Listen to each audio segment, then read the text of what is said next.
Hello दोस्तों, आपका स्वागत है मेरे YouTube चैनल ASR दी एक्सपर्ट में। आज हम बात करने वाले हैं मेरी टॉप 5 स्टॉक पिक जो कि मुझे बहुत अच्छे लग रहे हैं, जिस पे मैं काफ़ी डिटेल से स्टडी कर रहा था पीछे रिसेंट में कुछ टाइम से, और उनमें इन्वेस्टमेंट भी शुरू कर दिए और या फिर इन्वेस्टमेंट करने वाला हूँ आगे के टाइम के लिए थोड़ा सा और ज़्यादा स्टडी करने के साथ में।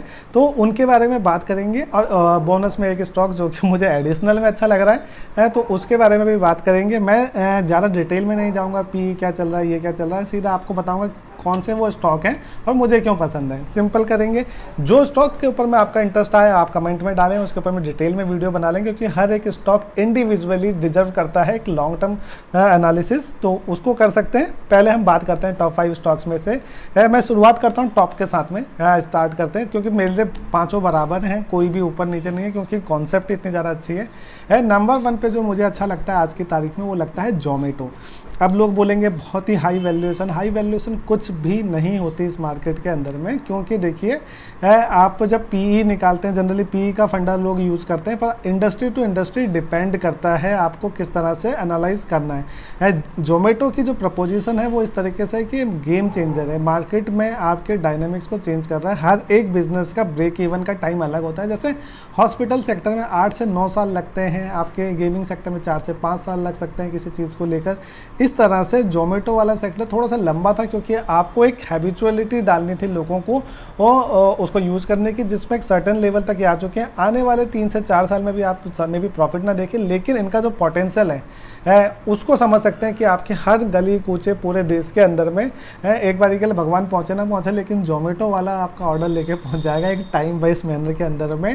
एब्सोल्युटली फैंटास्टिक कंपनी है, एक्सपीरियंस आप सब ने करा होगा, और इसका पोटेंशियल मुझे यहाँ से, मतलब जहाँ से लिस्ट हो रहा है इस प्राइस में, अभी करंटली आप देखेंगे 1 लाख करोड़ के अराउंड की कंपनी पड़ रही है। करंट मार्केट प्राइस 138 रुपये का है, 114 153 के बीच में सर लॉन्चिंग में 114 पे लॉन्च हुआ था और 153 का हाई लगाया, 138 के रेट पे चल रहा है। ये एक मेरे को बहुत अच्छा रेट लगता है जहाँ पे आप इन्वेस्टमेंट कर सकते हैं, एक्यूमुलेट कर सकते हैं, और इसको टाइम दें। मतलब ये वैसा स्टॉक नहीं है कि आप रोज़ सुबह जाके देखें कि ये कितना बढ़ गया कितना कम हो गया। हाँ, एक्साइटमेंट बहुत ज़्यादा देगा, लेकिन इसकी जिस तरह से आपकी इसमें आपको प्रॉफिट को देखने की जगह पे इनकी ग्रॉस सेल्स को देखते जाएं, जिस तरह से सेल्स बढ़ती जाएगी, क्योंकि एक टाइम पे ही अपने आप को इतना बड़ा बना लेगा सेल्स के ऑर्डर में कि वहाँ से मोनेटाइज करना इसके लिए काफ़ी आसान हो जाएगा, और जब प्रॉफिट आएगा तो वो एकदम से शूट करना शुरू होएगा। और जो पी है वो एकदम से ड्रॉप डाउन हो जाएगी, या वह पी बेसिकली दिखने लगेगी और उसके बाद में ड्रॉप डाउन हो जाएगी काफ़ी नीचे को। तो मतलब इसकी जो बिजनेस अप्रोच है वो बहुत ही ज़्यादा फ्यूचरिस्टिक है और मुझे बहुत पसंद है इसके लिए। तो पहला स्टॉक था मेरा जोमेटो, तो आप अपने व्यू शेयर कर सकते हैं। सेकंड स्टॉक जो है रिसेंटली लिस्टिंग कंपनी में से ही मैं दोबारा बता रहा हूँ, ये है आपका देवयानी इंटरनेशनल। देवयानी इंटरनेशनल अभी रिसेंट में IPO आया था। इसकी जो अगर आप बात करते हैं 13,925 करोड़ के अराउंड में मार्केट कैपिटलाइजेशन है। करंट मार्केट प्राइस 116 रुपये का चल रहा है, 141 का हाईएस्ट बनाया था, 108 के नीचे पे था।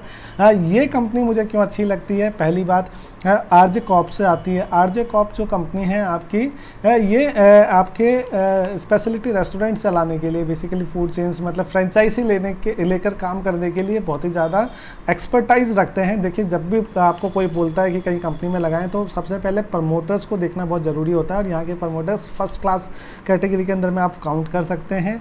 और इनके पास में जो बिजनेसेस हैं, आप नाम सुनेंगे, आप देखिए जुबिलेंट फूड वर्क के संग में जब आप काम करते हो, आप पिज़्ज़ा और डोमिनोज के साथ में जाते हो, पिज़्ज़ा हट इनके पास में, उसकी फ्रेंचाइजी एक्सक्लूसिवली इनके पास में, लगभग मैक्सिमम कंट्री के पार्ट में, कुछ थोड़ा सा पार्ट अलग रहता है, अदरवाइज मैक्सिमम पार्ट में एब्सोल्यूट फ्रेंचाइजी इनके पास में पड़ती है। देवयानी इंटरनेशनल के पास में आपका पिज़्ज़ा हट की फ्रेंचाइजी है जो ये पूरा फुल फ्लाइस चलाते हैं। उसके अलावा आपके KFC का पूरा मॉडल इनके पास में आ जाता है, इसमें maximum franchisee. Costa Rica cafe के अंदर इनके पास में रहता है। वैंगो करके इनका अपना ब्रांड है, वो इसके पास में आता है। तो बेसिकली देखिए, जो स्पेशलिटी वो उसमें आते हैं, तो इसमें इनका पूरा चल जाता है, प्लस ऊपर से ये अलग से अपना स्पेशलिटी वो फूड चेन चलाते हैं मॉल्स के अंदर में।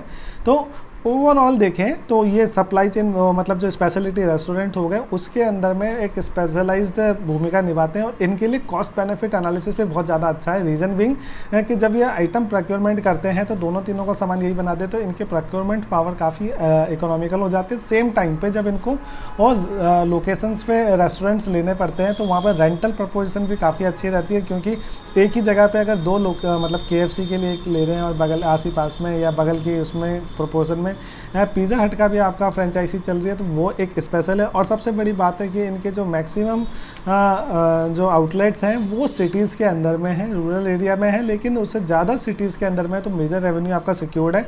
अब मार्केट ओपन हो रही है जिस तरीके से अगर आप देखेंगे तो आज के तारीख में आप फ्लाइट्स में जाते हैं तो आपके पास में कोई जगह अवेलेबल नहीं है। प्री कोविड लेवल की आपकी ऑक्यूपेंसी आ चुकी है और साथ साथ में प्राइसेस भी उससे ऊपर जा चुके हैं। होटल्स में शादी ब्याह का माहौल चल रहा है उस समय, कोई वो सब जगह ऑलरेडी फुल चल रहे हैं। तो ऐसे में देवयानी इंटरनेशनल जो कि लिस्टिंग के बाद में अपने प्राइस से ऊपर नहीं गया, 108 में लिस्ट हुआ था, उसी के आसपास में चल रहा, बहुत अच्छा पिक है, इसको पकड़ के चल सकते हैं। और आपने अगर नाम सुना हो वरुण बेवरेजेस, पेप्सी, ये की जो इंडिया में फुल फ्रेंचाइजी है वो इन्हीं के पास में है। आरजे कॉप का ही पार्ट है आपका वरुण बेवरेजेस और उन्हीं का देवयानी इंटरनेशनल है। मतलब सोचो तो जितना भी इसकी प्राइसिंग बोलते हैं, मेरे को ये इस समय ऐसा अट्रैक्टिव लगता है कि ऐसा लगता है कि पता नहीं कैसे कोई छोड़ सकता है इसको। तो देवयानी इंटरनेशनल मेरा सेकंड पिक है। इसके बाद आता है ग्रीन पैनल। ग्रीन पैनल एक बहुत ही इंटरेस्टिंग कंपनी है और मैंने इसको स्टडी करा, काफ़ी प्राइसिंग भी बढ़ चुका है रिसेंट के टाइम के अंदर पे। लेकिन कभी भी आप चार्ट को लॉन्ग टर्म में देखेंगे किसी भी बड़ी हुई कंपनी का, मतलब जरूरी नहीं है इसका बहुत छोटा चार्ट मिलेगा। 2019 में ग्रीन प्लाइस से डिमर्ज हो गई, ये कंपनी बनी है अलग से, मतलब इसका स्पिन ऑफ बोल सकते हैं, क्योंकि ये स्पेसिफिक MDF प्लाईवुड को कैप्चर करने वाला है। तो यहाँ पे आप देखिए इसके मार्केट कैपिटलाइजेशन देखेंगे 3,787 करोड़, मतलब छोटी कंपनी है, पोटेंशियल है बहुत ज़्यादा बड़ा बनने का। 309 रुपये के करंट मार्केट प्राइस पे चल रहा है, 317 का हाईएस्ट था 43, मतलब सोचिए 43 रुपये से 309 रुपये एक साल के अंदर का इसका रेटिंग है। किस तरह से पैसा बना के डरने की बात नहीं है, अभी थोड़ा सा सुस्ता रहा है और आने वाले टाइम पे इसके मैं ये नहीं कह रहा कि आप 5 महीने में आपका पैसा डबल हो जाएगा, 6 महीने में डबल हो जाएगा, लेकिन अगर आप 2 से 3 साल या 5 साल देते हैं तो ये मल्टीप्लाइड हो जाएगा, मे बी 10 गुना 20 गुना भी हो सकता है। तो उस तरीके से आपको अप्रोच में काम करना है इसमें ग्रीन पैनल के अंदर में। इसमें क्या खास लगा मुझे कि यहाँ पे इन्वेस्टमेंट करना चाहिए, तो अगर आप ग्रीन पैनल के बारे में जानने की कोशिश करें तो इसका ना जो बेसिक कॉन्सेप्ट है, DNA है, वो बड़ा इंपॉर्टेंट है कि क्यों बनाया गया। ये MDF बोर्ड के ऊपर में बात हो रही है कि MDF बोर्ड में इंडिया की सबसे बड़ी कंपनी है। अगर आप देखें तो सेंचुरी प्लाईवुड भी इसके आगे कुछ नहीं करता। इसका 29% मार्केट शेयर है इंडिया के अंदर में MDF बोर्ड के अंदर में। अब बात आती है MDF बोर्ड क्या है। आपके रेगुलर प्लाई बोर्ड क्या होता है, लक्कड़ होता है, उसके बाद प्लाई लगी होती है और उसको यूज़ करते हैं आपके पलंग में या घर के जो बाकी सारे सामान बनते हैं, ऑफिस के पैनल्स बनते हैं, उसमें यूज़ होता है। जबकि ग्रीन पैनल की अगर आप बात करते हैं तो ये जो MDF बोर्ड है ये 60% आपका प्लाईवुड जो वुड होता है और उसके बाद में बाकी केमिकल्स और मटेरियल्स को मिला के बनाया जाता है। ये काफ़ी ज़्यादा स्ट्रॉन्ग होता है कंपेरेटिवली टू रेगुलर प्लाईवुड। इसमें ना आग लगती है ना पानी से ख़राब होता है, तो मतलब और रेट वाइज भी लगभग इकोनॉमिक है, सेम प्राइस के आसपास में पड़ता है। तो आप समझिए कि ये MDF बोर्ड इतना फ्यूचरिस्टिक अप्रोच है प्लाईवुड इंडस्ट्री के अंदर में, और वहां पे ग्रीन पैनल इस समय मार्केट लीडर है और गेन कर रहा है, लगातार काम कर रहा है। अब इसमें कितना ज़्यादा पोटेंशियल है अगर उसको देखें तो इंडिया के अंदर में अभी 10% ही MDF बोर्ड यूज़ होता है, जबकि इंटरनेशनल बात करें तो 65% MDF बोर्ड यूज़ होने लगा है। तो मतलब जब 10% से इसको बढ़ के जाने की जो प्रोबेबिलिटी है इंडिया के अंदर में यूसेज की, वो 50, 60, 70% तक जा सकती है। और वहाँ पे अगर इसका 29% शेयर है, मार्केट लीडर है, पहले आने का एक फर्स्ट मूवर एडवांटेज रहता है, एक्सपर्टाइज बढ़ती है। और तो उसके अकॉर्डिंगली एक जो बोलते हैं ना प्लाईवुड इंडस्ट्री में जो रेवोल्यूशन लाने वाला है वो ग्रीन पैनल है। इसके बारे में आप सोच सकते हैं। ये भी मेरे को जैसे इतना एक्साइटिंग लगता है देखने के बाद में, इतना बढ़ गया कोई बात नहीं, लेकिन आप यहाँ पे एक्यूमुलेट कर सकते हैं धीरे धीरे करके, पर इसको टाइम देना पड़ेगा। रिजल्ट्स नंबर में दिखने लग गए हैं, आप इसमें चेक करें। अगला है बोरोसिल रिन्यूएबल्स। इसका नाम आपने काफ़ी जगह सुना होगा, काफ़ी एक्साइटिंग कंपनी। 4016 करोड़ रुपए का इसका मार्केट कैपिटलाइजेशन है। करंट रेट इसका 308 रुपये के राउंड में चल रहा है, 65 से 350 के बीच में। देखिए इसने भी एक साल के अंदर में लगभग आपको 8 से 10 गुना के राउंड में पैसा बनाया है इसने, मतलब इतना मल्टीप्लाइड हुआ है अपने उसमें है। तो इसके ऊपर देखिए PE 30 के राउंड में है। मैं यहाँ पे PE वगैरह ज़्यादा बातें नहीं कर रहा हूँ। इसका एक खास रीज़न है है कि यहाँ पे जो मेरी अप्रोच रहने वाली है कि कॉन्सेप्ट समझना कि इनका बिजनेस किस तरह से फ्यूचरिस्टिक है।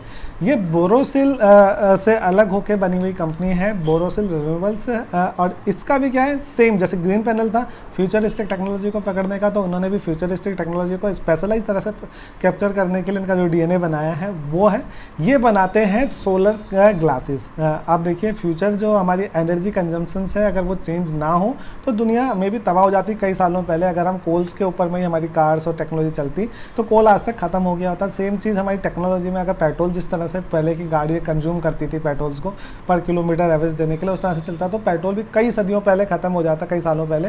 लेकिन हम टेक्नोलॉजी इम्प्रूवाइज करते रहते हैं। सेम बात आ रही है अब रिन्यूएबल एनर्जी के अंदर में, जहाँ पे सोलर पैनल्स और सोलर एनर्जी की बहुत ज़्यादा इंपॉर्टेंस है और ये आपके लिए एक तरह से फ्री में एनर्जी बनाता है। तो बोरोसिल रिन्यूएबल्स यहाँ पे सबसे ज़्यादा अगर इसमें रीज़न क्या है, ये सोलर पैनल वो नहीं बनाते हैं, सोलर पैनल नहीं बना रहे हैं, ये क्या करते हैं उसमें जो ग्लासेस लगता है ना वो बनाते हैं। अब आप इस बात में समझिए, सोलर पैनल और सोलर इंस्टॉलेशन वाली बहुत बड़ी कंपनीज नहीं है अभी एक कंट्री के अंदर में, क्योंकि छोटी छोटी कंपनीज काम को लेती रहती हैं और उसको इंस्टॉल करवा देते हैं जगह जगह पे, कंपनीज में, फैक्ट्रीज में और स्कूल्स में। तो वहाँ पे क्या होता है कि प्लेयर्स काफ़ी सारे छोटे छोटे अवेलेबल हैं। SW सोलर एक थोड़ी सी बड़ी कंपनी है, अदरवाइज ज़्यादातर बहुत छोटे प्लेयर हैं। और बाकी सेकंड कैटेगरी आती है आपकी पावर जनरेशन कंपनी की, टाटा पावर है और आपका अदानी ग्रीन है और दूसरे जो कंपनीज है वो वहाँ पे एनर्जी क्रिएट करने के बारे में बात आती है। लेकिन इसका जो पार्ट्स का सेक्शन है तो यहाँ पे देखिए सबसे इंपॉर्टेंट पार्ट होता है ग्लास। स्पेशलाइज ग्लास की ज़रूरत होती है जो सनरेज को अंदर जाने दे, वापस ना दे और उस हीट को ऑब्जर्व करके उसमें कन्वर्ट में मदद करे। इंडिया में एकमात्र कंपनी है, मतलब एक तरह से बोले कि लगभग पूरा मार्केट शेयर इन्हीं के पास में है जो इस तरह के ग्लासेस बनाते हैं। और आजकल जो लेटेस्ट टेक्नोलॉजी आ रही है उसमें ऊपर से भी ग्लास चाहिए और नीचे से भी ग्लास चाहिए, मतलब जो डिमांड थी वो डबल हो चुकी है। और लगातार सोलर की जो डिमांड है कंटिन्यूस लेवल पर बढ़ी है, ना सिर्फ इंडिया में बल्कि इंटरनेशनल लेवल पर। एंटी डंपिंग ड्यूटी आपके चाइना से आने वाले माल के ऊपर में लगाई जा रही है ताकि ये इंडिया की इंडस्ट्रीज को प्रमोट मिले। तो इनके पास में इस समय इतने ऑर्डर हैं और आने वाले टाइम के लिए इतना प्रेशर है कि आप 5-6 कंपनी फैक्ट्रीज और शुरू करें और काम करें। इनके इंटरव्यूज आप सुन सकते हैं, आप इनकी कॉन कॉल सुन सकते हैं, मतलब एब्सोल्यूट अपॉर्चुनिटी आने वाले टाइम पे। तो इनको टाइम देना पड़ेगा। कोई भी धंधे में अगर आज की तारीख में फर्स्ट स्टेप पड़ा है तो उसको स्टेप को बोलता है ना फलीफूट होने के लिए थोड़ा टाइम लगता है। तो यहाँ पे ये कंपनी आतंक मचा सकती है आने वाले टाइम के अंदर में, तो आप इसको देख सकते हैं। बोरोसिल रिन्यूएबल्स होगा मेरा 4th पिक। अगला आता है नज़ारा। नज़ारा के बारे में बात करता हूँ। नज़ारा आपने देखा होगा बहुत रिसेंटली बहुत महंगी कंपनी सबने डिक्लेयर कर दी थी, लेकिन ये गेमिंग के अंदर में है। गेमिंग मार्केट अभी इंडिया में बहुत छोटी है, लेकिन क्या है कि इंटरनेशनल लेवल पे गेमिंग मार्केट बहुत ज़्यादा बड़ी है। गेमिंग मार्केट बड़े होने का मतलब आप समझ सकते हैं कि इतनी बड़ी मार्केट है इंटरनेशनल में, मतलब US के अंदर में इसका एक बहुत बड़ा शेयर है, जापान के अंदर में, चाइना के अंदर में, हमारे देश में भी धीरे धीरे बढ़ने लगा है। और आप जिस तरह से मोबाइल का यूसेज, इंटरनेट का यूसेज बढ़ा है तो आप उसमें, और हमारी पर कैपिटा इनकम बढ़ रही है तो आपका कंजम्पशंस बढ़ता है और एंटरटेनमेंट में खर्चे की तरफ में आप जाते हैं। नज़ारा का जो बेसिक कॉन्सेप्ट है, ये बड़े अच्छे जो ऐप्स होती हैं और अच्छे गेम्स होते हैं उनको परचेज करके उनको अपने प्लान के अंदर लेके आते हैं और एक अम्ब्रेला बना रहे हैं बहुत सारे गेम्स का। और इनका जो मार्केट कैप्चराइजेशन है ये बेसिकली टारगेट कर रहे हैं हम US मार्केट को। हम इंडिया की तरह नहीं देखेंगे, इंडिया में मार्केट ग्रो हो रही है, वहाँ पे भी ये आगे चलेंगे, लेकिन इनका जो मेजर फोकस एरिया है वो नॉर्थ अमेरिका था और उसके अलावा यूरोप्स में एक्सटेंशन कर रहे हैं। और यहाँ पे गेमिंग के अंदर में कमाई फिनोमिनल होती है, क्योंकि एक बार अगर आपका कुछ बन जाए तो आप लॉन्ग टर्म में उसमें कमा सकते हैं बहुत ज़्यादा। तो वो एक क्लासिक गेम्स इनके पास आने वाले हैं। तो मेरे को ये कितना भी महंगा बोले, आने वाले टाइम में जब इनकी इनकम्स बढ़ेंगी और इमीडिएटली जो मैंने बताया था हर एक में ब्रेक इवन में पहुँचने में टाइम लगता है, 5 से 6 साल में एक गेम डेवलप होकर उस लेवल पर जाता है कि जहाँ पर आपको इनकम कंटिन्यूस लेवल पर लाइफ टाइम के लिए जनरेट कर सकता है। उस तरीके की सिनारियों पर है ये। तो आने वाले 4 से 5 साल में यहाँ पे बहुत ज़्यादा अच्छे रिटर्न्स मिलेंगे आपको। तो ये थे मेरे टॉप 5 पिक। और एक एडवांटेज में जो मेरे को लगता है एडिशनल आउटसाइडर्स, उसका नाम है दीपक फर्टिलाइजर। दीपक फर्टिलाइजर्स बेसिकली वही दीपक नाइट्रेट के ही पेरेंट ग्रुप से आती है, पर ये अलग प्रमोटर्स और मेंबर्स हैं, बेसिकली फैमिली सेम है लेकिन प्रमोटर्स दूसरे आ जाते हैं, उस मतलब सेकंड पार्ट ऑफ फैमिली हो जाता है और इंडिपेंडेंटली हैंडल होता है। ये काफ़ी सारी चीज़ों के अंदर में अगर आप इसके थोड़ा सा इंट्रो पढ़ेंगे तो ये सेकंड लार्जेस्ट नाइट्रिक एसिड में साउथ एशिया के अंदर में कंपनी है और इंडिया की लार्जेस्ट कंपनी है। आइसोप्रोपेल अल्कोहल के अंदर में 65% मार्केट शेयर है वर्ल्ड वाइड में इसमें, और ओनली प्रोड्यूसर है इंडिया के अंदर में, ओनली मैन्युफैक्चर है एनपी प्रिल फर्टिलाइजर्स के अंदर में, लार्जेस्ट मैन्युफैक्चर है बाटनी सरप्लस के अंदर में। तो बेसिकली काफ़ी सारी चीज़ के अंदर में इन्होंने स्पेशलाइजेशन दे रखा है। मार्केट कैपिटलाइजेशन की अगर बात करते हैं 4,651 करोड़ की सिर्फ है, 430 रुपये का रेट चल रहा है अभी, 133 से 493, मतलब इसने भी काफ़ी अच्छी ग्रोथ करी है पिछले 1 साल के अंदर में। पीई में अगर आप बात करते हैं सिर्फ 11 के पीई के अंदर में चल रही है। प्रमोटर्स ने अपना स्टेक पिछले 2-3 साल के अंदर में 3-4% से बढ़ा लिया है। डेटर्स डे आप देखेंगे 115 से 57 करोड़ के अराउंड में आ चुके हैं। लोन्स जो इनके ऊपर में चल रहे थे 3,532 करोड़ से अब 2,500 करोड़ में आ चुके हैं, और सेम टाइम पे आपके जो ये बोलते हैं रिजर्व्स हैं वो सेम अमाउंट से ही बढ़े हैं, प्रोपोर्शनली 1,000 करोड़ से अप्रॉक्स से बढ़ गए हैं। तो इस तरह से ये कंपनी ट्रांसफॉर्मेशन में है। जब मैं इसको स्टडी करने लगा तो मेरे को लगा कि आज की तारीख में अच्छी कंपनीज मिलते वक्त में ये कंपनी मुझे काफ़ी ज़्यादा ही इंटरेस्टिंग लगी। पर जो सबसे इंपॉर्टेंट चीज़ लगी, जैसे ही मैं इनकी वेबसाइट के अंदर में जाता हूँ, इनके जो प्रमोटर हैं उनका एक पूरा का पूरा फ्रंट पेज के अंदर में वो कह रहे हैं पिछले 1 साल से हम ये पेट्रोकेमिकल बिजनेस में ज़्यादा थे, वहाँ से अपना फोकस शिफ्ट करके जो रेगुलर केमिकल बिजनेस है और फर्टिलाइजर्स का बिजनेस है वहाँ पे फोकस करने लगे हैं, जहाँ पे ये ऑलरेडी काफ़ी अच्छा स्टेक ऑन करते हैं और वहाँ पे काम कर रहे हैं। और वो थोड़ा सा हाई प्रॉफिट मार्जिन बिजनेस है, तो वहाँ पे इनकी प्रॉफिटेबिलिटी एकदम से चेंज हो गई। अगर आप इनकी बैलेंस शीट, पीएनएल वगैरह सारे रिकॉर्ड्स को देखेंगे पिछले 1-1.5 साल के अंदर में चेंज आया। और उसी चीज़ को जो मैंने चेंज देखा, मतलब पिछले साल जब मैंने दीपक नाइट्राइट आपको रेकमेंड करा था और चेक करा था, शायद 450 के रेट में हमने डिक्लेयर करा था, आज की तारीख में 2-2.5 करोड़ का 2-2.5 रुपये के रेट पे चल रहा है। 5 गुना पैसा तो मेरा ही कर दिया उसने। तो उस तरह से अगर आप देखें, दीपक फर्टिलाइजर सेम टाइम पे भी स्टडी करा था, लेकिन प्रमोटर का स्टेक कम था, आपके प्लेज थे शेयर, अब प्लेज की सिचुएशन नहीं है और आपके काफ़ी सारे सिनारियो नहीं समझ पाया था क्या करना चाहते हैं। लेकिन आज की तारीख में फोकस क्लियर हो गया है।